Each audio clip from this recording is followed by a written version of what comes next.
कि the central government has banned 54 Chinese app under the section 69A of IT act for posing threat to the country's security. Earlier 270 Chinese app were banned in 2020. अभी हम हाल में ही देख रहे हैं कि बहुत सारे चाइनीज़ ऐप जो हैं जो नोटोरियस हैं कि वो हमारे कंट्री के सिक्योरिटी के लिए नुकसानदेह हैं, defence and security of India. तो हाल में ही बहुत सारे ऐप को बैन किया गया था. 2020 में कुछ ऐप, जैसे आप लोगों को पता होगा टिकटॉक वगैरह को बैन किया था. बेसिकली ये जो ऐप्स है वो क्या करते हैं कि बहुत सारे वायरसेस को भी आपके सिस्टम में डालते हैं, तो सिस्टम ख़राब हो जाती है उससे. जितने भी सेंसिटिव इन्फॉर्मेशन है, जैसे आधार कार्ड का डाटा चुराना, तो ये डाटा भी चुराते हैं. तो हमारे कंट्री के जैसे मिलिट्री इन्फॉर्मेशन वगैरह भी ये जो है किसी भी हिसाब से ये चोरी करने का कोशिश करते हैं. फ़ोटो और वीडियो को भी ये क्या करते हैं, कलेक्ट करते हैं. तो इससे क्या होता है, कहीं ना कहीं हमारे देश की जो सिक्योरिटी है उसको जो है ये हानि पहुंचाती है. इसीलिए एक्ट है section 69A of IT act, इसके तहत सेंट्रल गवर्नमेंट ने अभी चाइनीज़ ऐप जो कि 54 नंबर में उसको बैन कर दिया है.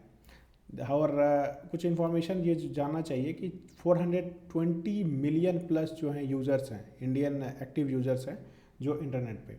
और कुछ कुछ कन्वेंशन भी आपको पता होना चाहिए, जैसे बुदापेस्ट कन्वेंशन है.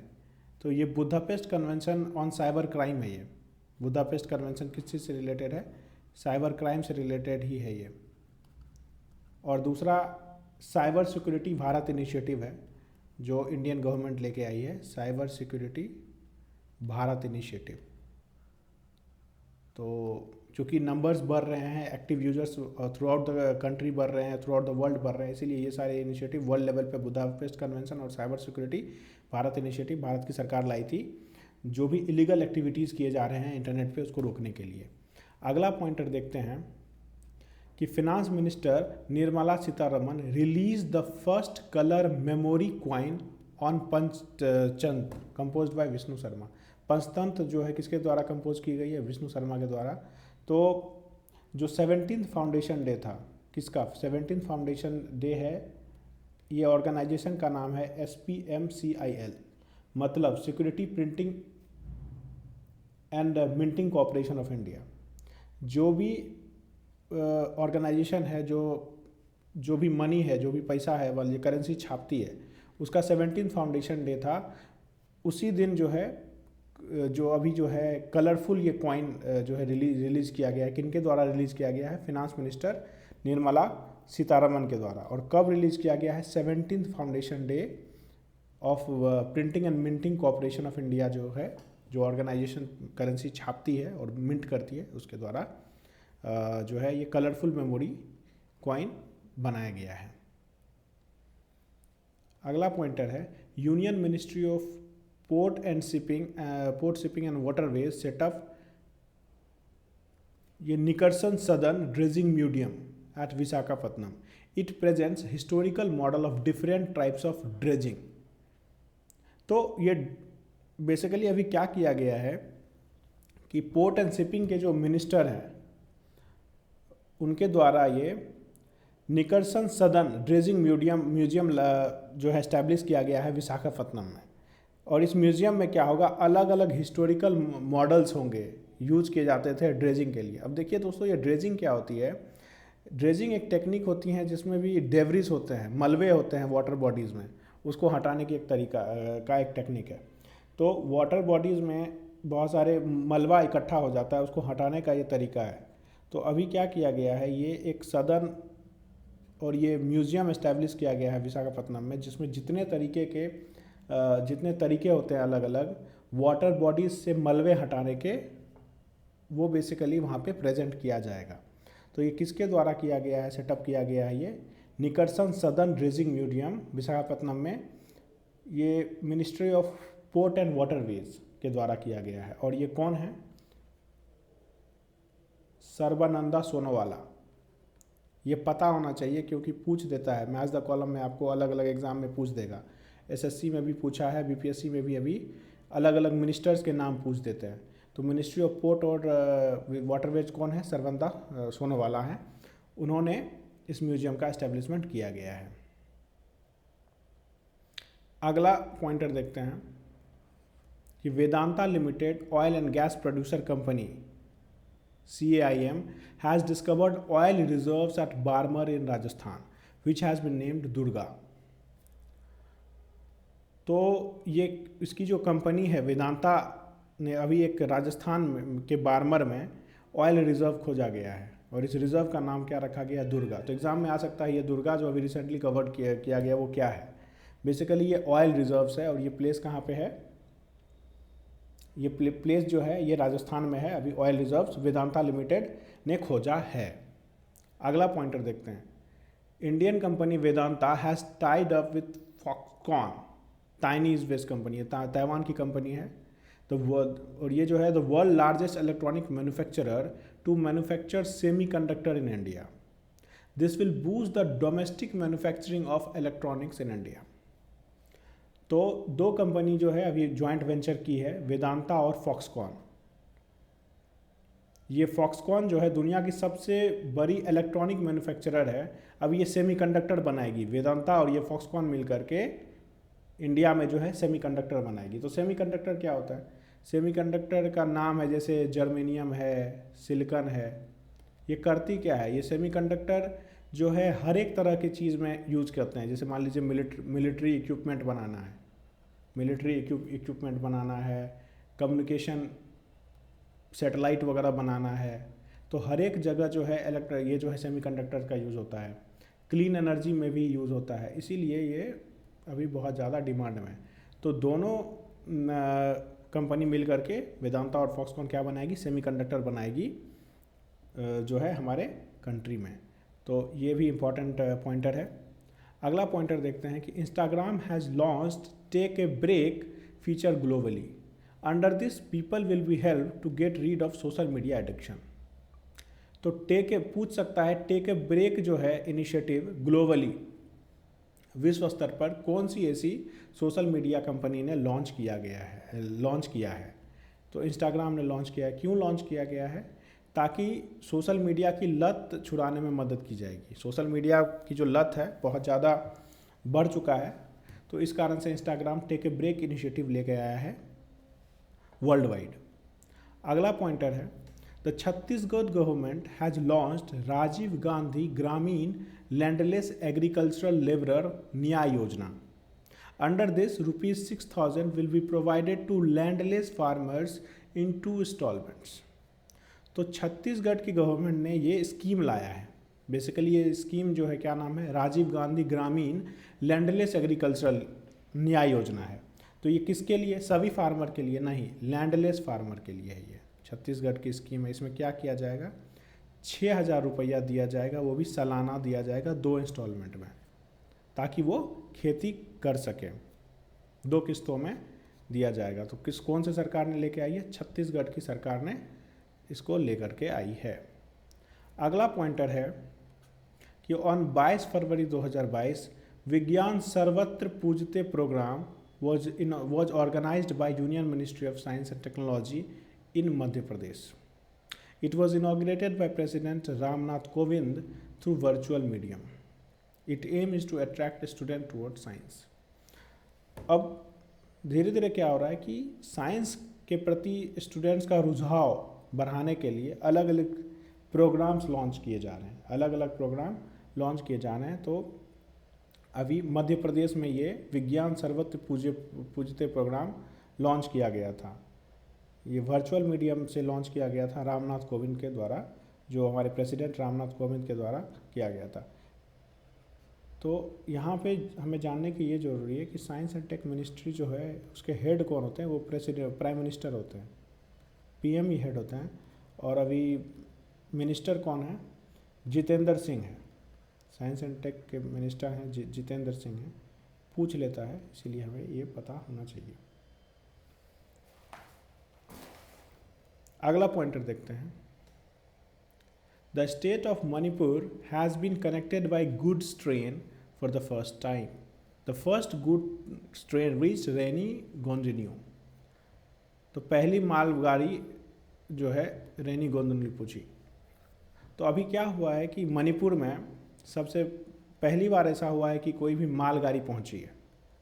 तो इसीलिए इम्पॉर्टेंट है ये कि पहली बार मालगाड़ी नॉर्थ ईस्ट के कौन से स्टेट में पहुंची है, इस तरह से क्वेश्चन पूछ सकता है। तो मणिपुर में पहुंची है, तो किस स्टेशन पे पहुंची है, तो रानी गोंडलोलू स्टेशन पे पहुंची है, तो ये पता होना चाहिए।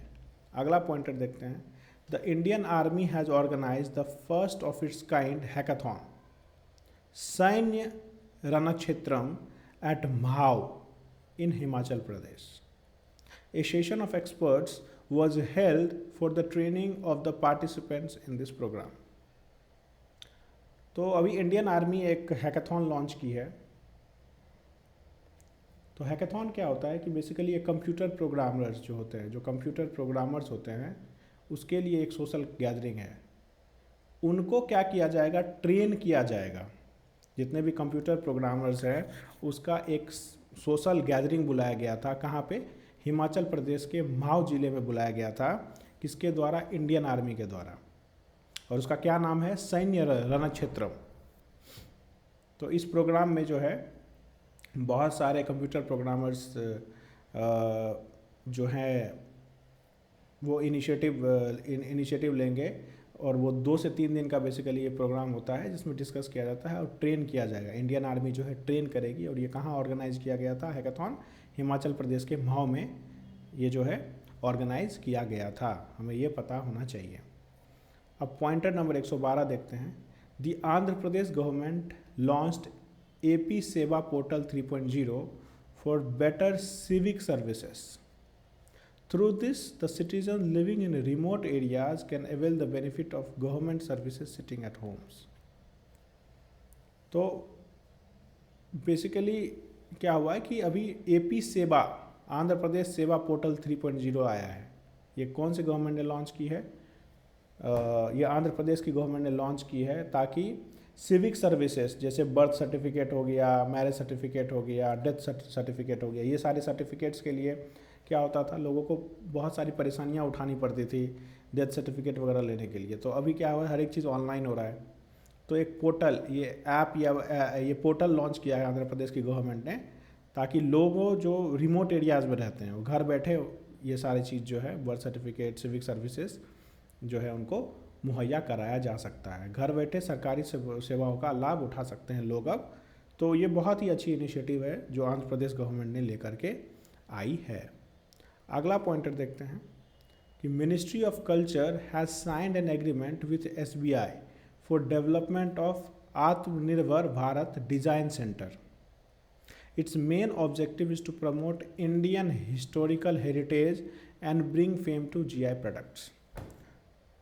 तो बेसिकली अभी मिनिस्ट्री ऑफ कल्चर और बैंक SBI मिल करके क्या डेवलप कर रही है, आत्मनिर्भर भारत डिजाइन सेंटर। और इसका ऑब्जेक्टिव क्या होगा, इंडियन हिस्टोरिकल हेरिटेज, जैसे मान लीजिए लाल किला है, हिस्टोरिकल हेरिटेज है, लाल किला, रेड फोर्ट हो गया, पार्लियामेंट की बिल्डिंग हो गई, और जितने भी हेरिटेज हैं उसको प्रमोट करने के लिए मिनिस्ट्री ऑफ कल्चर और SBI मिल करके आई है आत्मनिर्भर भारत डिजाइन सेंटर बनाने के लिए। और ये GI product, geographical indication product जो है, इसको भी ज़्यादा से ज़्यादा फेम दिलाने के लिए। अब देखिए GI प्रोडक्ट्स क्या होता है।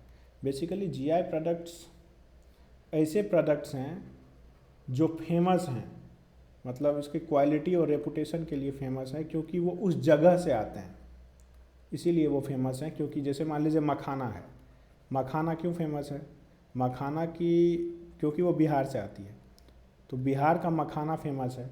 उसी तरह से दार्जिलिंग टी है, जस्ट बिकॉज ऑफ इसकी क्वालिटी और रेपुटेशन इसीलिए फेमस है क्योंकि ये उस जगह से आती है। तो इसीलिए GI प्रोडक्ट्स ये होता है। तो पहला ये था। और सबसे ज़्यादा GI प्रोडक्ट्स कौन से स्टेट की है, कर्नाटका, ये पता होना चाहिए। उसके बाद कहाँ है, तमिलनाडु में सबसे ज़्यादा GI प्रोडक्ट्स जो है वो सब मिला है। कर्नाटका को सबसे ज़्यादा मिला है, उसके बाद तमिलनाडु को। तो ये पता होना चाहिए। मिनिस्ट्री ऑफ कल्चर किस कौन से ऑर्गेनाइजेशन के साथ, SBI के साथ आकर के डेवलप करेगी भारत डिजाइन सेंटर। अगला पॉइंटर है, the Haryana cabinet has approved anti conversion bill. Through this bill it has been propose to ban the conversion of religion in the state. तो एंटी कन्वर्जन बिल जो है बेसिकली धर्मांतरण विरोधी विधेयक, मतलब धन परिवर्तन जो है, फोर्स्ड कन्वर्जन रोकने के लिए अभी एक और स्टेट इसमें जुड़ गया है, उसका नाम है हरियाणा। तो फोर्स्ड कन्वर्जन रोकने के लिए बिल लाया गया है, अभी हरियाणा लेके आया है, इससे पहले लेके आया था कर्नाटक लेके आया था, बहुत सारे स्टेट्स लेके आए हैं। हमें पता होना चाहिए कर्नाटक ने लाया, अभी हरियाणा लेके आया है। पहला स्टेट कौन सा है जो एंटी कन्वर्जन बिल लेके आया था? पहला स्टेट था उड़ीसा। उड़ीसा पहला स्टेट था ये विधेयक लाने वाला। कुछ और भी स्टेट्स का नाम, जैसे मान लीजिए छत्तीसगढ़ में भी है, अरुणाचल में भी है, कर्नाटक अभी लेके आया है, तो ये हमें पता होना चाहिए। तो हरियाणा के जो है सीएम कौन है? मनोहर लाल खट्टर, ये पता होना चाहिए। तो अभी हरियाणा क्या लेके आया है? धर्मांतरण विरोध विधेयक, धन परिवर्तन पे रोक लगाने के लिए। अगला पॉइंटर देखते हैं। The government of Tamil Nadu constituted a marine elite force at Nagapattinam to conserve biodiversity in the gulf of Mannar and gulf of Pakistan. Sorry, ये पाक स्टेट है बेसिकली। तो गल्फ ऑफ मन्नार और सॉरी पाकिस्तान नहीं है, under this the endangered species will be protected. तो marine, ये तमिलनाडु ने, government of Tamil Nadu ने इसको कंस्टिट्यूट किया है ताकि जितने भी बायोडाइवर्सिटी हैं, गल्फ ऑफ मन्नार फेमस क्यों है? फेमस है तीन चीज़ों के लिए basically. Coral reef, sea grass और मैनग्रोव, इसके लिए फेमस है। तो इसको जो है क्या हो रहा है ना, हानि पहुंच रही है, हानि अभी पहुंच रही है, अलग अलग चीज़ों के कारण इसको हानि पहुंच रही है। इसलिए मेरीन एलीट फोर्स अभी ले आ रही है। कि कौन सी गवर्नमेंट लाई है marine elite force? Government of Tamil Nadu लेके आई है, ताकि गल्फ ऑफ मन्नार और पाक स्ट्रेट जो है उसमें क्या कर सके हम, इस डाइवर्सिटी को बचाया जा सके, सुरक्षित करने के लिए। अगला पॉइंटर है, the country's first alcohol wine museum has been built in Goa. Alcohol showcases the culture of Goa. The taste of 500-year-old alcohol feni attracts tourists. तो अभी क्या हुआ है कि कंट्री का पहला अल्कोहल या वाइन म्यूजियम।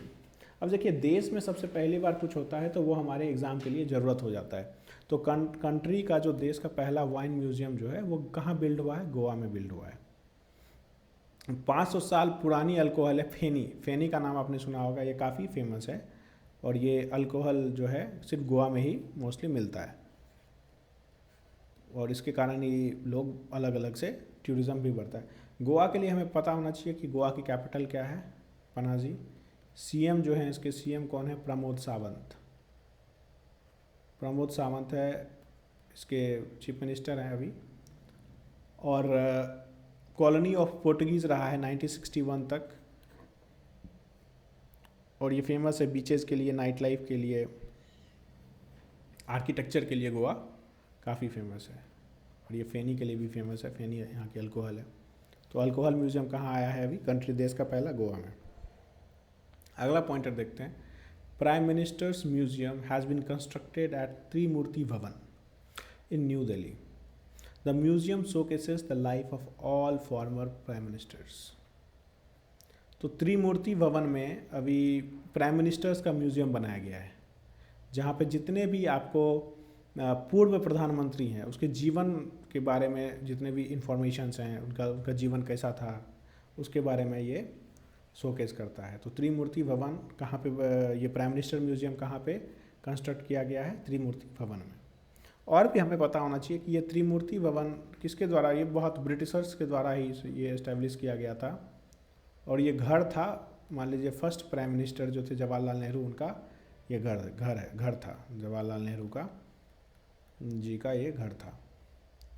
और फ्लैग स्टाफ हाउस भी इसको बोलते हैं, त्रिमूर्ति भवन को फ्लैग स्टाफ हाउस भी इसको बोला जाता है। तो हमने देख लिया प्राइम मिनिस्टर म्यूजियम कहाँ बनाया जा रहा है? त्रिमूर्ति भवन में। यहाँ पे फॉर्मर प्राइम मिनिस्टर्स के लाइफ के बारे में सारी जानकारियाँ होंगी। Fintech summit programme organised by Niti Aayog, inaugurated by union minister Ashwini Vaishnaw. Objective है fintech company and it associated industries. तो फिनटेक बेसिकली होता क्या है? देखिए, फिनटेक जो होता है, फिनटेक दो वर्ड से बना है। Fintech, finance plus technology, finance plus technology से ये जो है बना है, मतलब बैंकिंग प्लस टेक्नोलॉजी हो गया मोबाइल। तो बेसिकली इंटरनेट का यूज करके फिनेंशियल सर्विस तक पहुंचना, जैसे मोबाइल बैंकिंग है। मोबाइल बैंकिंग में वही होता है ना कि मोबाइल का यूज़ करके हम बैंक तक पहुंच जाते हैं, तो इंटरनेट का यूज़ करके हम बैंक तक पहुंच जाते हैं, वही है फिनटेक। तो बेसिकली फिनटेक समिट इसीलिए लाया गया था कि जितने भी अभी फिनेंशियल सर्विसेज के ऐप्स है, जैसे फ़ोनपे हो गया, अमेजॉन का भी सर्विसेज है, व्हाट्सएप भी है, जीपे है, इन सबको बढ़ावा देने के लिए वो समिट बुलाया जाता है, जहाँ पे ये सबको प्रमोट किया जाता है। तो ये अश्विनी वैष्णव जो हैं, इसके बारे में भी पता होना चाहिए। मिनिस्ट्री ऑफ रेलवे और आईटी के मिनिस्टर हैं, ये रेलवे प्लस आईटी के मिनिस्टर हैं।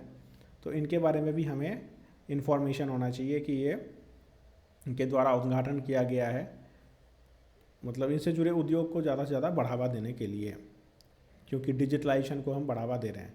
अगला पॉइंटर है कि Parvatmala scheme. Prime minister Narendra Modi launch the scheme for the hilly regions of India. Its objective is to expand local railways, cables, ropeway. Basically ये कनेक्टिविटी बढ़ाने के लिए, रेलवे का, केबल का, रोपवे का कनेक्टिविटी बढ़ाने के लिए हिली रीजन्स में प्रधानमंत्री नरेंद्र मोदी जी ने पर्वतमाला स्कीम लाए हैं, ताकि कनेक्टिविटी बढ़ाया जा सके। देखें, रोपवे के थ्रू, रेलवे के थ्रू, केबल्स के थ्रू। तो ये किन पर्वतमाला स्कीम कौन से स्टेट्स में आ रही है? हिली रीजन्स, और हिली रीजन्स मोस्टली 10 हैं, क्योंकि ये 7 हो गए आपको नॉर्थ ईस्ट वाले, और हिमाचल, उत्तराखंड और जम्मू एंड कश्मीर। तो इन 10 स्टेट्स के लिए बेसिकली ये पर्वतमाला स्कीम लाई गई है, ताकि कनेक्टिविटी हर तरीके से बढ़ाया जा सके, रेलवे के थ्रू, केबल के थ्रू, रोपवे के थ्रू। अगला पॉइंटर देखते हैं। Centre approves renaming of 3 places in Madhya Pradesh. Hoshangabad का नाम नर्मदापुरम किया जाएगा, बेबई का नाम माखन नगर किया जाएगा, शिवपुरी का नाम कुंदेश्वर धाम किया जाएगा। तो ये तीनों जो है जो प्लेसेस हैं मध्य प्रदेश में, उसका नाम जो है अभी चेंज किया जाएगा। देखिए, नाम क्यों चेंज करते हैं? बहुत सारा स्टेट्स आपने सुना होगा कि नाम ने चेंज किया। जैसे इलाहाबाद का नाम अभी प्रयागराज कर दिया गया है, मुगल सराय का नाम दीनदयाल उपाध्याय कर दिया गया है, मोटेरा स्टेडियम का नाम भी नरेंद्र मोदी स्टेडियम किया गया है। तो ये सब नाम जो है अभी रिसेंटली चेंज किए गए हैं। क्यों किए जाते हैं? पहला तो ये है कि ये कॉलोनियल लेगेसी को जो है मिटाने के लिए ये ऐसा किया जाता है। जैसे पहले भी नाम चेंज किया गया था, जैसे क्वींस वे है, क्वींस वे का नाम जनपथ किया गया, क्योंकि ये कॉलोनियल लेगेसी को चेंज करने के लिए किया जाता था। उसी तरह से किंग्स वे है, किंग्स वे का नाम राजपथ किया गया। तो ये कॉलोनियल लेगेसी को चेंज करने के लिए होता है। दूसरा क्यों रीज़न क्या होता है चेंज करने का, कि ऑनर करेंगे आप नेशनल लीडर को। जैसे महात्मा गांधी के नाम पे बहुत सारे जगहों का नाम है, शहीदों को ऑनर करने के लिए ये किया जाता है। अब ये मान लीजिए ये करना सही है क्या? इतना जो नाम चेंज किया गया इसमें काफ़ी खर्च आता है, मतलब 500-500 करोड़ तक का खर्च आ जाता है, क्योंकि जितने भी हाईवेज़ हैं उसके भी जो साइन बोर्ड हैं उसको चेंज करना होता है, मैप को भी चेंज करना होता है, जितने भी दुकान के जो साइन बोर्ड्स होते हैं, नेम होते हैं, उसको भी चेंज करना पड़ता है नया नाम से। तो अभी मध्य प्रदेश में भी काफ़ी ये तीनों जगह आप देख सकते हैं उनका नाम जो है चेंज किया गया, और सेंटर ने उसको मंजूरी दे दी है। अगला देखते हैं कि इंडियन प्रेस फ्रीडम रिपोर्ट 2021। तो list of states that have targeted the media most, मतलब वैसे स्टेट तो फर्स्ट प्लेस पे जम्मू एंड कश्मीर में है। तो ये प्रेस फ्रीडम रिपोर्ट जो है ये लाई जाती है rights and risk analysis group के द्वारा। Rights and risk analysis group है, इसके द्वारा लाई जाती है। बेसिकली वो स्टेट्स को जो जिसने मीडिया को सबसे ज़्यादा टारगेट किया है। तो पहले नंबर पे जो स्टेट्स हैं जो इसने मीडिया को सबसे ज़्यादा टारगेट किया है वो जम्मू एंड कश्मीर है, दूसरा इसके बाद है यूपी, और तीसरा स्टेट जो है वो है एमपी। तो ये हमें पता होना चाहिए कि इंडियन प्रेस फ्रीडम रिपोर्ट पे टॉप नंबर पे कौन सा आता है, जम्मू एंड कश्मीर से आता है। और ये किसके द्वारा लाया जाता है, rights and risk analysis group के द्वारा। सॉरी हैंडराइटिंग ख़राब है, थोड़ी सुधारने की कोशिश कर रहा हूँ। अगला पॉइंटर है कि India's first water taxi service launched in Mumbai. It will connect Navi Mumbai with south Mumbai and Belapur. अब देखिए, भारत का पहला, ये इंपॉर्टेंट है ही, सारे पॉइंटर्स इंपॉर्टेंट है इसमें। इंडिया का पहला वाटर टैक्सी सर्विस कहाँ लॉन्च किया गया है, मुंबई में लॉन्च किया गया है। ये कौन से दो जगह को लॉन्च करेगी, नवी मुंबई को जोड़ेगी साउथ मुंबई और बेलापुर से ये जोड़ेगी। अभी देखिए, नवी मुंबई, साउथ मुंबई और बेलापुर से ऑलरेडी रोड्स और रेलवेज से इसकी कनेक्टिविटी काफ़ी अच्छी है। अभी हम क्या किए हैं, वाटरवेज से भी जोड़ दिए हैं, तो कनेक्टिविटी काफ़ी नवी मुंबई की बढ़ गई है। तो वाटर टैक्सी वगैरह यहाँ पे चालू किए। वाटर टैक्सी का क्या होगा कि इससे कारण होगा क्या, ट्रैवल टाइम देखिए काफ़ी कम हो जाएगा वाटर टैक्सी के कारण। और ये भी कहा गया इनफैक्ट महाराष्ट्र के सीएम के द्वारा कि जो चीज़ मुंबई में होती है वो पूरे कंट्री में बहुत आसानी से हो जाती है। जैसे मान लीजिए पहला रेलवे जो है कहाँ, बताइए आप लोग कमेंट सेक्शन में कि पहला रेलवे कहाँ से कहाँ तक स्टार्ट किया गया था, मुंबई टू थाने। तो मुंबई में जो चीज़ स्टार्ट होती है वो मतलब थ्रू आउट द कंट्री बहुत जल्दी हो जाती है। और भी आप लोगों को एक चीज़ पता होना चाहिए कि ये सागरमाला प्रोजेक्ट के अंदर हो रहा है। सागरमाला प्रोजेक्ट बेसिकली ये सेंटर का प्रोजेक्ट है जो कोस्टल डेवलपमेंट के लिए, कोस्ट के अराउंड जो है डेवलपमेंट के लिए ये सेंटर का जो है ये प्रोजेक्ट है सागरमाला, उसके अंदर ही ये किया जा रहा है। अगला पॉइंटर देखते हैं। The state's first biodiversity park has been opened in Mandi district of Himachal Pradesh. Its aim is to protect the endangered plants. अभी हिमाचल प्रदेश का पहला बायोडाइवर्सिटी पार्क कहाँ पे खोला गया है, मंडी डिस्ट्रिक्ट में ये खोला गया है। क्यों ये बायोडाइवर्सिटी पार्क करते हैं क्या, बेसिकली उस एरिया का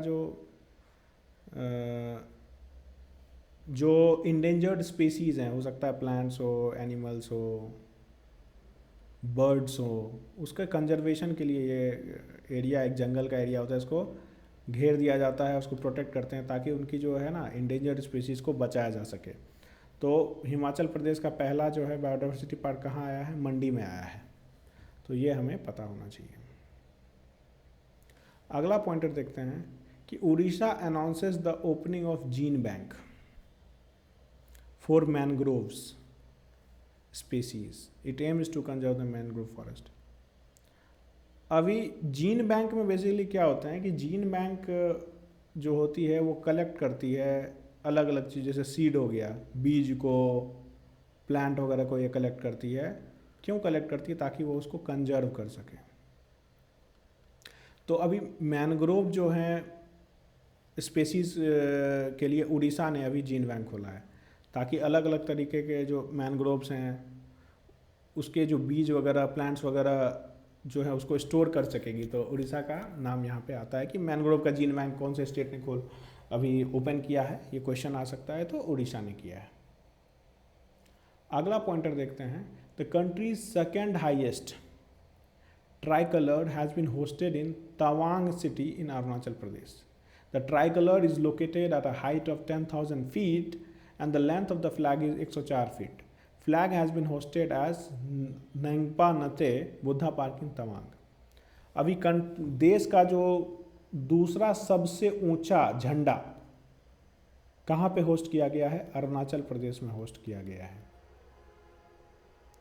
कौन से, तवांग सिटी में। और कितने फीट पे, 10,000 फीट की ऊंचाई पे इसको जो है होस्ट किया गया था, और झंडे की जो ऊंचाई थी 104 फीट थी। बुद्धा पार्क तवांग में इसको होस्ट किया गया। और पहला कहाँ है, पहला लद्दाख में होस्ट किया गया। सबसे दुनिया का मतलब इंडिया का सबसे ऊंचा जो है ट्राई कलर यहाँ पे जो है होस्ट किया गया है। अरुणाचल प्रदेश का जो है कैपिटल क्या है, ईटानगर। कैपिटल पता होना चाहिए। सीएम का नाम क्या है, पेमा खांडू, ये पता होना चाहिए, पूछ लेता है, अक्सर पूछ लेता है। तो ये दोनों तो कम से कम इन्फॉर्मेशन पता होना ही चाहिए आप लोगों को। अगला पॉइंटर देखते हैं कि Nagaland assembly has become the first assembly to become completely paperless by implementing the nation Vidhan application program NeVA program. From now on legislative functions here will be conducted digitally. अभी देखिए नागालैंड का असेंबली जो है पहला पेपर असेंबली हो गया है। नेवा programme implement करने वाला पहला स्टेट हो चुका है कौन? नागालैंड। ये नेवा प्रोग्राम क्या था कि ये सेंटर लेके आई थी ये नेवा प्रोग्राम, जो कि जितने भी लेजिस्लेटिव असेंबलीज़ हैं, स्टेट के असेंबलीज़ और पार्लियामेंट का जो फंक्शन को जो है पेपरलेस करने के लिए ये एक सिंगल प्लेटफॉर्म लेके आई थी, जहाँ पे क्या होगा पेपरलेस करने के लिए ये इनिशिएटिव लेके आई। तो नागालैंड असेंबली पहला हो गया है। अब इसी से एक रिलेटेड है, पहला पेपरलेस बजट कौन से स्टेट में लेके आया था? पेपरलेस बजट लाया है यूपी, पता होना चाहिए। अभी नागालैंड आया तो इसका कैपिटल कौन है? नागालैंड का कैपिटल है कोहिमा। और सीएम है नाइफू रियो जो है इसके सीएम हैं। ये आप लोगों को पता होना चाहिए। Professor Shripati Tudu of West Bengal translated the constitution into Old Chiki script for the first time in India. Through this, the people who know Santhali language will have access to the constitution. अभी जो हमारा इंडियन कॉन्स्टिट्यूशन है उसको ये एक old चिकी language में पहली बार जो है ट्रांसलेट किया गया है। तो ओल्ड चिकी लैंग्वेज जो है बेसिकली ये संथाली का स्क्रिप्ट है, ये राइटिंग सिस्टम है। इसमें 30 लेटर्स होते हैं, इस स्क्रिप्ट में 30 लेटर हैं। और ये संथाली जो भाषा संथाली है, वन ऑफ द 8th ये भाषा ऑफ 8th शेड्यूल के में आती है, इसको डाला गया है। तो इसमें ट्रांसलेट किया गया है, इन्होंने ट्रांसलेट किया है। ये प्रोफेसर कहाँ के हैं? वेस्ट बंगाल के। क्या नाम है इनका? श्रीपति टूडू। इससे क्या होगा कि संथाली लैंग्वेज में जो समझ सकते हैं वो अपनी है, भारत का जो संविधान है पहली बार ट्रांसलेट किया गया है। ये पूछ सकता है कौन सा लैंग्वेज में किया गया है, संथाली लैंग्वेज में किया गया है। और ये इसकी भाषा के बारे में जाने हैं ओल्ड चिकी स्क्रिप्ट में। इसको पंडित रघुनाथ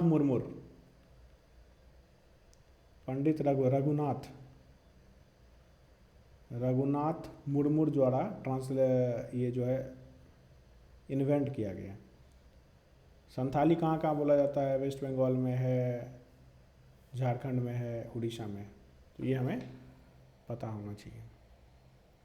अगला पॉइंटर है GRI from Maharashtra has become the youngest and the fastest female swimmer to swim across the Palk strait. She is 13-year-old and completed this feat successfully by covering a distance of 29 kilometers in 13 hours and 10 minutes.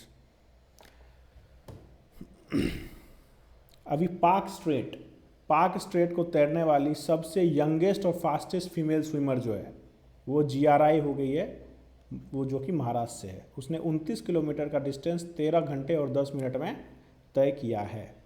तो यहाँ पता होना चाहिए कि ये पाक straight किसके किसके बीच है। बेसिकली ये पाक स्ट्रेट जो है तमिलनाडु और श्रीलंका के बीच में है। और पाक स्ट्रेट क्यों फेमस है? क्योंकि यहाँ पे राम सेतु है। राम सेतु जो रिलीजियस रीजन से फेमस है, राम सेतु ब्रिज जो है यहीं पे पाक स्ट्रेट में ही है। तो पाक स्ट्रेट को क्रॉस किया है किसने? GRI ने। वो कहाँ से है? महाराष्ट्र से है। और ये 29 किलोमीटर का दूरी 13 घंटे और 10 मिनट में तय किया है। और ये कितने साल की? मात्र 13 साल की उम्र में उसने ऐसा किया है। अगला पॉइंटर है standing committee for national wildlife board announce to observe 5 October as national dolphin day. तो नेशनल डॉल्फिन डे कब मनाया जाएगा? अब से 5 अक्टूबर को मनाया जाएगा। और ये नेशनल वाइल्ड लाइफ बोर्ड की 67th मीटिंग थी, जिसमें ये डिसाइड किया गया था कि हम नेशनल डॉल्फिन डे कब मनाएंगे? 5 अक्टूबर को मनाएंगे। और ये इन्वायरमेंट मिनिस्टर कौन है? भूपेंद्र यादव। जो है हमारे इन्वायरमेंट मिनिस्टर हैं, ये हमें पता होना चाहिए। अगला पॉइंटर है the red fort festival Bharat Bhagya Vidhata was organised by ministry of culture in new Delhi from 25 March to 3 April. Under this programme related to Indian heritage, art, culture etc will be organized। अब red fort festival, अब देखिए red fort festival जो है भारत भाग्य विधाता, ये basically organise किया गया था कहाँ पे, न्यू दिल्ली में ऑर्गेनाइज किया गया था, जिसमें अलग अलग प्रोग्राम्स ये रेड फोर्ट पे ही ऑर्गेनाइज किया गया था, इसीलिए ऐसा बोला जा रहा है कि अलग अलग प्रोग्राम्स हेरिटेज, आर्ट और कल्चर से वहाँ ऑर्गेनाइज किए जाएंगे। ये बेसिकली ये जो है 10 दिन का सेलिब्रेशन है और ये हमारा पार्ट है आज़ादी का अमृत महोत्सव, जिसमें हम सेलिब्रेट कर रहे हैं 75th इंडियन इंडिपेंडेंस डे, जो है Indian independence 75th Indian independence का जो 75वां साल है, उसी के अंदर ये सारे जो है रेड फोर्ट फेस्टिवल वगैरह हो रहे हैं। इसमें अलग अलग प्रोग्राम जैसे परेड, अलग अलग पपेट थिएटर वगैरह यहाँ पे ऑर्गेनाइज किए जाएंगे रेड फोर्ट पे। हमें पता होना चाहिए मिनिस्ट्री ऑफ कल्चर जो है ये जी किशन रेड्डी जो है हमारे मिनिस्ट्री ऑफ कल्चर मिनिस्टर ये हैं जी किशन रेड्डी, इसके बारे में हमें आइडिया होना चाहिए। अब अगला पॉइंटर है India's first SAI sports authority of India national centre for excellence will be setup at Shimla by Himachal Pradesh and union ministry of youth affairs and sports. The center will train athletes in bicycle, motocross and mountain terrain biking। अब India का पहला national centre of excellence कहाँ पे लाया जा रहा है, शिमला में लाया जा रहा है। शिमला हिमाचल प्रदेश और मिनिस्ट्री ऑफ यूथ अफेयर के द्वारा। ये क्या करेगा, sport national centre of excellence में बेसिकली जो एथलीट हैं उनको माउंटेन बाइकिंग वगैरह जो होता है ना, माउंटेन बाइकिंग वगैरह के लिए ट्रेन करेगा। किसके लिए, ओलंपिक के लिए, ओलंपिक के लिए यहाँ पे ट्रेन करेगा एथलीट को। तो नेशनल सेंटर ऑफ एक्सेलेंस कहाँ पे, शिमला में, हिमाचल प्रदेश में ये जो है लाया जाएगा, ओलंपिक के लिए ट्रेन किया जाएगा। तो भारत का पहला है इस तरह का सेंटर ऑफ एक्सेलेंस बनाया जाएगा, इसीलिए ये हमारे लिए इम्पोर्टेंट हो जाता है। Union Environment Ministry and Union Minister of Jal Shakti jointly released a detailed project report on rejuvenation of 13 major rivers। अभी दो मिनिस्ट्री मिला करके, इन्वायरमेंट और जल शक्ति मिनिस्ट्री जो है दोनों मिल करके एक डिटेल रिपोर्ट जारी की है, जिसमें 13 मेजर रिवर्स जो हैं, बड़े बड़े जो 13 रिवर्स हैं, सबको रिजुवेनेट किया जाएगा। बेसिकली तीनों, जैसे मान लीजिए हिमालयन रिवर हैं, पेनिनसुलर रिवर है, और इसमें एक इनलैंड रिवर भी है जैसे लूनी नदी, इसमें ब्रह्मपुत्रा हो गया, कृष्णा, इसमें आपको गोदावरी और नर्मदा हो गया। तो सारे रिवर के अराउंड क्या होगा कि जंगल लगाए जाएंगे, प्लांटेशन किया जाएगा, ट्री प्लांटेशन किया जाएगा, जिससे इनको मदद मिलेगी। और हमारा टारगेट भी है कि 3 बिलियन जो है 3 बिलियन टन का कार्बन सिंक, CO2 सिंक बनाना है। तो कैसे बनेगा, वो जंगल ज़्यादा से ज़्यादा लगाने का ही करके ही वो बनेगा। तो जल शक्ति मिनिस्टर कौन है, गजेंद्र सिंह शेखावत जो है जल शक्ति मिनिस्टर हैं। तो ये दोनों मिनिस्ट्री मिलकर क्या कर रही है, 13 मेजर रिवर्स को जो है रिजुवेनेट करेगी। अगला पॉइंटर देखते हैं कि on March 29, 2022 prime minister Narendra Modi inaugurated the Biplobi Bharat Gallery at Victoria Memorial Hall in Calcutta। Gallery showcases the revolutionaries involved in the freedom struggle for their opposition to British rule। अभी एक gallery Victoria memorial Calcutta में नरेंद्र मोदी जी ने जो है inaugurate किया है। इस gallery में क्या है कि जितने भी रिवॉल्यूशनरीज़ हैं, स्वतंत्रता सेनानी, स्वतंत्रता संग्राम में शामिल क्रांतिकारियों को दिखाती है। तो किनके द्वारा इनॉग्रेट किया गया था, नरेंद्र मोदी जी के द्वारा इनॉग्रेट किया गया है। अगला पॉइंटर देखते हैं, prime minister Narendra Modi inaugurated national defence university building at Gandhinagar in Gujarat. पूछ सकता है ये नेशनल डिफेंस यूनिवर्सिटी बिल्डिंग जो है कहाँ पे आया है? गांधीनगर गुजरात में आया। किसने इनॉग्रेट किया? नरेंद्र मोदी जी ने इनॉग्रेट किया। तो यहाँ पे इस यूनिवर्सिटी में जो है डिप्लोमा से लेकर के डॉक्टरेट तक की डिग्री प्रोवाइड की जाएगी। और वो डिग्रीज और कोर्सेज जो हैं कौन किस तरह के कोर्सेज होंगे इस यूनिवर्सिटीज़ में, जैसे पुलिस साइंस, क्रिमिनल लॉ हो गया, और साइबर सिक्योरिटी, साइबर साइकोलॉजी, मतलब ये जितने भी हैं डिफेंस से रिलेटेड कोर्सेज वगैरह यहाँ पे सिखाए जाएंगे। और ये डॉक्टरेट तक, डिप्लोमा से डॉक्टरेट तक की किया जाएगा। और यूनिवर्सिटी कहाँ पे? गुजरात में आई है। अगला पॉइंटर है ministry of rural development organises 3rd edition of gender Samvad. It was organised under Deen Dayal Antyodaya योजना, नेशनल रूरल लाइवलीहुड मिशन। तो ये जेंडर संवाद नाम का जो है ये प्रोग्राम ऑर्गेनाइज की जा रही है किनके द्वारा? मिनिस्ट्री ऑफ रूरल डेवलपमेंट के द्वारा किया जा रहा है 3रा एडिशन। तो इसमें जेंडर संवाद, इसमें क्या होते हैं कि वुमेन, औरतों को ज़्यादा से ज़्यादा वुमेन को जो है इकोनॉमी में involvement, women involvement in economy, gender संवाद इसीलिए किया जाएगा कि ज़्यादा से ज़्यादा, जैसे फार्मर प्रोड्यूसर ऑर्गेनाइजेशंस वगैरह होते हैं तो उस लेवल पे वुमेन का इन्वॉल्वमेंट ज़्यादा से ज़्यादा इकोनॉमी में होना चाहिए। इसके लिए जेंडर संवाद किया जा रहा है। 3rd एडिशन था। किसके द्वारा ऑर्गेनाइज किया गया था? Ministry of rural development and के द्वारा किया गया था। मिनिस्ट्री ऑफ रूरल डेवलपमेंट कौन है अभी? गिरिराज सिंह है। गिरिराज सिंह कौन है? Ministry of rural development. अगला पॉइंटर है कि Delhi government has announced the launch of mega campaign for urban farming. Under this, people will be encouraged to grow vegetables at home. The government will also organize a roundtable conference for the same. अभी urban farming का concept आ रहा है। Urban farming, तो urban farming कहाँ किया जाएगा? अभी ज़्यादा से ज़्यादा कैंपेन ला रही है। तो कौन ला रही है? दिल्ली की गवर्नमेंट अभी ला रही है। किस चीज़ से रिलेटेड? अर्बन फार्मिंग के लिए, जिसमें पे घर में ही आपको सब्जी उगाई जाएगी, जो कि आप घर में सब्जी उगाए जो कि सेल्फ कंजम्पशन कर सकते हैं या आप उसको मार्केट में बेच भी सकते हैं। तो राउंड टेबल कॉन्फ्रेंस भी इस पे एक ऑर्गेनाइज कर रही है, जहाँ पे इसका जो फ्यूचर पर्सपेक्ट है, फ्यूचर पर्सपेक्ट क्या हो सकता है, फ्यूचर पर्सपेक्ट को डिस्कस करने के लिए एक राउंड टेबल कॉन्फ्रेंस भी डिस्कस किया जाएगा। तो अर्बन फार्मिंग मतलब रूफ पे, छत पे जो है आप ये सब उगाओ। तो ये दिल्ली गवर्नमेंट ने अभी लाया है, दिल्ली गवर्नमेंट का इनिशिएटिव है।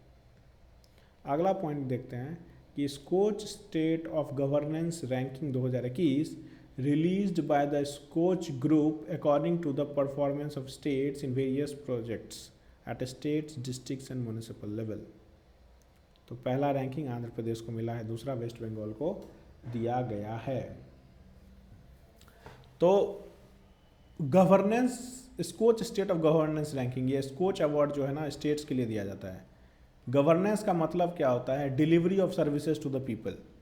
तो ये बेसिकली ये जो अवार्ड है स्टेट्स को दिया जाता है कि जिस राज्यों ने तीनों लेवल पे, मान लीजिए म्यूनिसिपल लेवल पे, डिस्ट्रिक्ट लेवल पे, स्टेट लेवल पे अच्छा गवर्नेंस डिलीवर किया है, बेसिकली अच्छा काम किया है, अच्छे अच्छे प्रोग्राम्स लाए हैं, अच्छे अच्छे प्रोजेक्ट्स लाए हैं, स्कीम्स लाए हैं, तो उसको स्कोच अवार्ड दिया जाता है।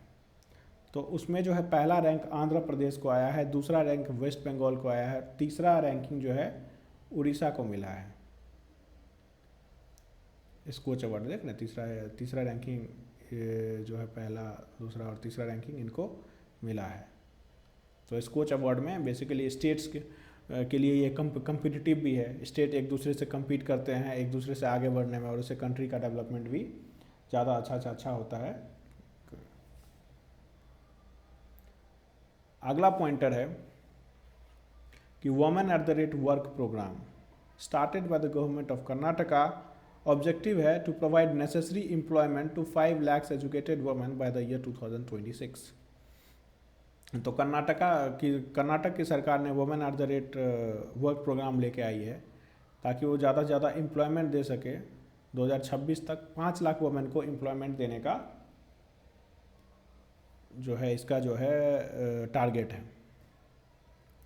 अगला पॉइंटर है IIT Hyderabad developed a smart ventilator called Jeevan lite for commercial use. It can be control with the help of smartphone app.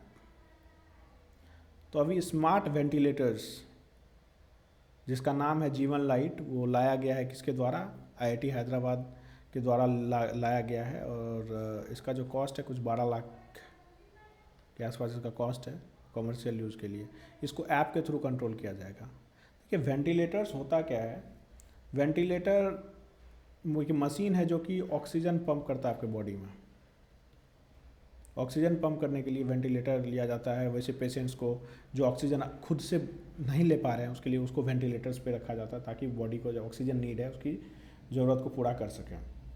अब स्मार्ट है इसका मतलब वो ऑक्सीजन फ्लो को कंट्रोल करेगा। स्मार्ट वेंटिलेटर क्या करेगा? फ्लो को कंट्रोल खुद कर सकेगा या अलर्ट जारी कर सकेगा अगर पेशेंट को कुछ प्रॉब्लम है।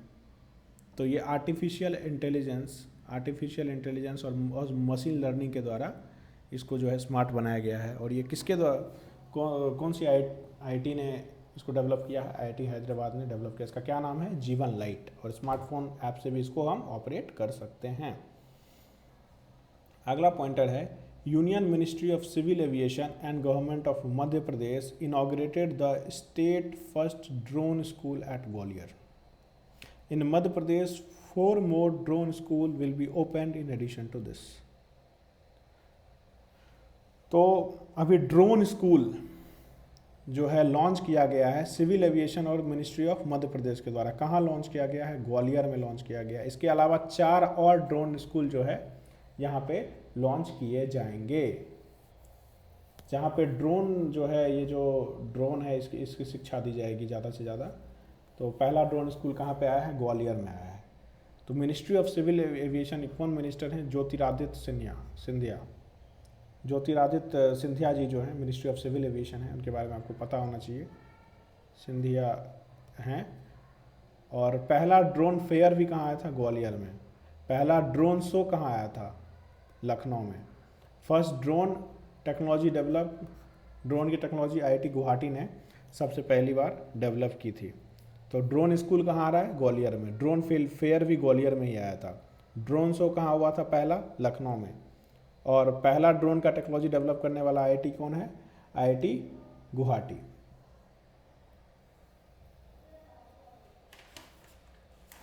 ये सारे इंफॉर्मेशन हमें पता होने चाहिए। अगला पॉइंटर देखते हैं। The government of Maharashtra announces the setting of India's first medical city in Pune. City will be named Indrayani Medicity 24 different hospitals will be set up in the city। तो पुणे में भारत का सबसे पहला जो है मेडिकल सिटी बनाया जा रहा है। पुणे में भारत का सबसे पहला एक सिटी बनाया जा रहा है जहाँ पे इसका नाम होगा इंद्रयानी मेडिसिटी और 24 अलग अलग हॉस्पिटल्स होंगे। इसका जो एरिया है 300 एकड़ में बनाया जा रहा है। ये हॉस्पिटल जो है मेडिसिटी जो है बनाया जा रहा है। जितने भी स्पेशलाइज्ड सर्विसेज हैं सब एक रूफ के अंदर यहाँ पे किया जाएगा। और 24 अलग अलग हॉस्पिटल जैसे बनाए जा रहे हैं। तो जैसे हार्ट के लिए अलग अलग डिपार्टमेंट है, किडनी के लिए अलग डिपार्टमेंट होगा, 24 अलग अलग। उस तरह से ब्रेन के लिए अलग डिपार्टमेंट है। तो जितने भी जरूरी की होते हैं सारे कुछ यहाँ पे डेवलप किया जाएगा। और इसकी स्ट्रेंथ जो है 10,000 से 15,000 बेड्स तक इसकी कैपेसिटी रहेगी। तो इंडिया का सबसे जो ये मेडिकल सिटी जो सबसे पहले बनाया जा रहा है, कहाँ बनाया जा रहा है? पुणे में बनाया जा रहा है। इसका क्या नाम है? इंद्रयानी मेडिसिटी। अगला पॉइंटर देखते हैं। India's first world peace centre will be setup at Gurugram in Haryana. The centre will promote education programmes in coordination with ancient and modern knowledges. Bharat का पहला वर्ल्ड पीस सेंटर कहाँ पे आ रहा है? गुरुग्राम में। और एजुकेशनल प्रोग्राम्स को ये प्रमोट करेगी। अब देखिए एंशिएंट और मॉडर्न नॉलेज के साथ ये वर्ल्ड पीस सेंटर होता क्या है? वर्ल्ड पीस सेंटर में पर्सनालिटी डेवलप की जाती है। जितने भी यूथ्स हैं उसकी पर्सनालिटी डेवलपमेंट के लिए ये वर्ल्ड पीस सेंटर होता है, पर्सनालिटी डेवलपमेंट के लिए। अब यहाँ पे जो भारत का सबसे पहला वर्ल्ड पीस सेंटर गुरुग्राम में आ रहा है, वहाँ पे क्या किया जाएगा कि मेडिटेशन प्लस योगा, ये जो ट्रेडिशनल नॉलेज है, जैसे जैन का लाइफस्टाइल होते हैं, जैन लाइफस्टाइल वगैरह, ये सब सिखाया जाएगा स्टूडेंट्स को मॉडर्न नॉलेजेस के साथ। इसीलिए पर्सनालिटी डेवलपमेंट में ये काम आएगा। तो कहाँ पे भारत का पहला वर्ल्ड पीस सेंटर कहाँ आ रहा है? गुरुग्राम हरियाणा में लाया जा रहा है।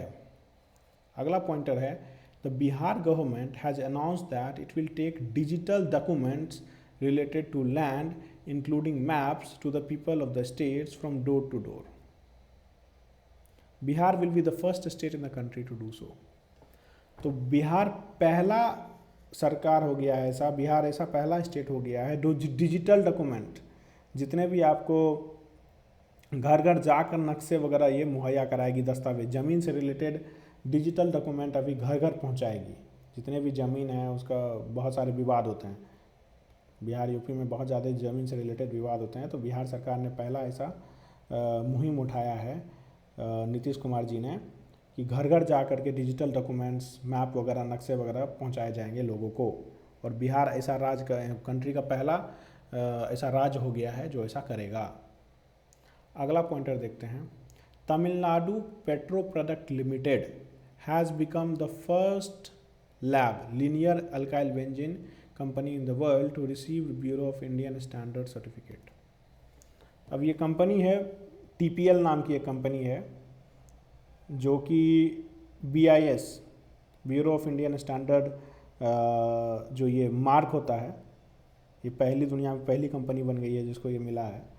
तो ये बेसिकली ये प्रोडक्ट बनाती है लैब, ये जो लीनियर अल्काइल बेंजीन जो है ये डिटर्जेंट्स वगैरह बनाने में यूज़ होती है, जैसे साबुन, सर्फ वगैरह ये बनाने में यूज़ होती है।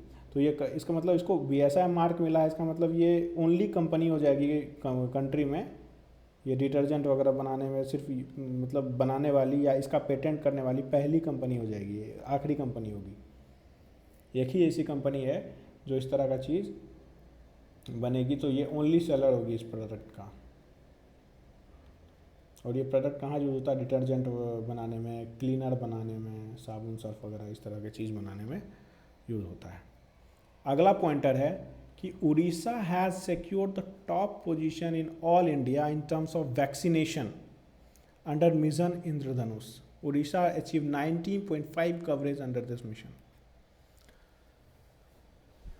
मिशन इंद्रधनुष प्रोग्राम के अंदर उड़ीसा टॉप पोजीशन पे पहुंचा है। ये मिशन इंद्रधनुष क्यों लाया गया था? ये लाया गया था चाइल्ड वैक्सीनेशन के कारण, बच्चों को जो है टीकाकरण देने के लिए, ताकि वो बीमारी से दूर हो सके, बीमारी ना लगे उनको। ये इम्यूनाइजेशन प्रोग्राम था। तो उड़ीसा जो है पहला टॉप स्टेट हो गया है, क्योंकि 90.5 जो है कवरेज है इनका, उड़ीसा का कवरेज बहुत ज़्यादा है। तो पूछा जा सकता है मिशन इंद्रधनुष के अंदर टॉप स्टेट कौन सा है? उड़ीसा है। और कितना कवरेज है? 90.5 कवरेज है इस मिशन के अंदर। और मिशन इंद्रधनुष कब लाया गया था ये भी पूछ सकता है। ये 2014 में लाया गया था, टीकाकरण करने के लिए, बच्चों को टीकाकरण कराने के लिए ये लाया गया था। अगला पॉइंटर है, India's first artificial intelligence robotics technology park was launched by the Indian Institute of Science Bangalore. कहाँ पे? In Bengaluru. It aims to promote innovation in India through AI। अब देखिए आर्टिफिशियल इंटेलिजेंस क्या होता है? आर्टिफिशियल इंटेलिजेंस कुछ नहीं, ये एक टेक्नोलॉजी है जो कंप्यूटर को सिखाती है क्या करने के लिए, देखने के लिए, सुनने के लिए, या कोई भी लैंग्वेज को ट्रांसलेट वगैरह करने के लिए। तो ये एक टेक्नोलॉजी है। उसका रोबोटिक्स टेक्नोलॉजी कहाँ लाया गया था? इंडिया का पहला AI पार्क जो है कहाँ लाया गया है? IISc बेंगलोर में लाया गया है, कर्नाटक में। इनोवेशन थ्रू आर्टिफिशियल इंटेलिजेंस, तो समझ लिया हमने आर्टिफिशियल इंटेलिजेंस क्या है। बेसिकली ये टेक्नोलॉजी है जो कंप्यूटर को सिखाती है कि कंप्यूटर कैसे देख सके, सुन सके या ट्रांसलेट कर सके। इसके लिए आर्टिफिशियल इंटेलिजेंस जो है लाई जाती है। तो इंडिया का पहला आर्टिफिशियल इंटेलिजेंस पार्क कहाँ बनाया गया है? पार्क बेंगलोर में, IISc बेंगलोर के अंदर बनाया गया है, बेंगलोर में, कर्नाटका में। अगला पॉइंटर है, India's Mumbai city has become the first city in South Asia to set a target of zero carbon emission by 2050. तो नेट कार्बन एमिशन जो है जीरो होगा किसका, मुंबई का। 2050 तक मुंबई ने अपने आप को टारगेट लिया है। तो ये पहला सिटी हो गया है भारत का, साउथ एशिया में बेसिकली ये पहला सिटी है जो इस तरह का टारगेट लिया है। तो कार्बन एमिशन कम इसीलिए करना है क्योंकि ग्लोबल वार्मिंग को रोकना है। तो पूरी दुनिया जो है इसके लिए कोशिश कर रही है। तो अलग अलग सिटी ने भी टारगेट लिया, तो मुंबई ने अभी एक टारगेट लिया है 2050 तक नेट जीरो कार्बन एमिशन का। तो ये हमें पता होना चाहिए। अगला पॉइंटर है India's longest ship ever MV Ramprasad Misbil arrived at Pandu Port in Guwahati from Syama Prasad Mukherjee Port in Haldia, West Bengal. The length of this ship is 90 meter and width is 26 meter. अब देखिए भारत का सबसे बड़ा जो ये ship है, क्या नाम है इसका, रामप्रसाद बिस्मिल शिप। अभी वो गंगा रिवर क्रॉस करके गंगा से ब्रह्मपुत्रा पहुंची है। गंगा से ब्रह्मपुत्रा ये पहुंची है। बेसिकली ये गुवाहाटी पहुंची है हल्दिया से, वेस्ट बंगाल से गुवाहाटी पहुंची है। इस गंगा से ब्रह्मपुत्रा रिवर में ये सेल की है और इसकी जो लंबाई है 90 मीटर है, विड्थ 26 मीटर। तो पूछ सकता है शिप का नाम क्या है, सबसे जो लंबी शिप है और कहाँ से कहाँ तक यात्रा की है। तो पता होना चाहिए, Pandu port to Shyama Prasad Mukherjee port to Pandu port ये क्रॉस किए। क्या नाम है, रामप्रसाद बिस्मिल। अगला पॉइंटर है Indian army announces setting up of chair of excellence in new Delhi in the honour of general Bipin Rawat. तो इंडियन आर्मी अभी चेयर ऑफ एक्सेलेंस सेटअप करेगी। 65th birth anniversary of general Bipin Rawat ji हैं, जिसकी हाल में ही निधन हो गया था। इनके याद में जो है ये कर रही है chair of excellence. Chair of excellence में बेसिकली क्या होगा, ये रिसर्च करेगी या अपने सुझाव देगी आर्मी को सुझाव वगैरह देगी या रिसर्च वगैरह करेगी ये। तो इसमें वेटरन्स होंगे, आर्मी के वेटरन्स होंगे, तीनों सर्विसेज के वेटरन्स होंगे, जो कि सिविलियंस भी हो सकते हैं इसमें, जिसको बहुत ज़्यादा नॉलेज है इस फील्ड में, डिफेंस में बहुत ज़्यादा नॉलेज है। वो क्या करेगी, ज़्यादा से ज़्यादा जो है नॉलेज शेयर करेगी, रिसर्च करेगी। तो दिल्ली में ऐसा किया गया है। किसने सेटअप किया, इंडियन आर्मी ने सेटअप किया है। अगला पॉइंटर है कि Mahanadi coal field limited has become India's largest coal producing company by producing 157 billion tons of coal in financial year 2022-21। तो ये कंपनी जो है महानदी कोल फील्ड्स लिमिटेड जो है भारत का सबसे बड़ी कोल प्रोड्यूसिंग कंपनी बन गई है। कोयला सबसे ज़्यादा उत्पाद जो है यही कंपनी प्रोड्यूस करती है। कितना कोयला उत्पाद किया है, 157 मिलियन टन्स कोयला। तो इसके बारे में हमें जानकारी होनी चाहिए।